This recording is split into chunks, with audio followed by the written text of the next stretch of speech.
এই মাছ মাছ মাছ রবিন উড়ো উড়ো উড়ো উড়ো একটু জায়গায় দেখা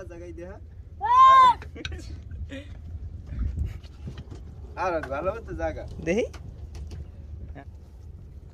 একটু টাননি বুঝতেছ সবাইলে মাছ আছে এই সব বুঝিয়ে করলাম তুই সিকিন উড়ে খেল এত কালা উড়ো আর টানি তো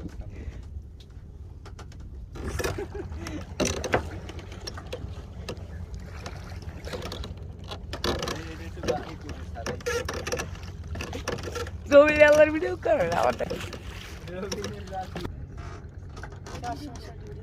আমরা ছক তুই গাইছো খালি কর সাবলি এর আমি নতুন দেশ মাছ এই চা পাঙ্গা রবি একলাই তো ধরতে আছে সব কি বল রবি আমি 20 মিনিট কই জাল টানতে নাম ঠিক আছে উড়াইছি সেই তো আস্তে থাম থাম অতগুলো লগে কৃষ্ণ দেইছো থাম থাম না দেখো টানা যায় জাল আরে ভাই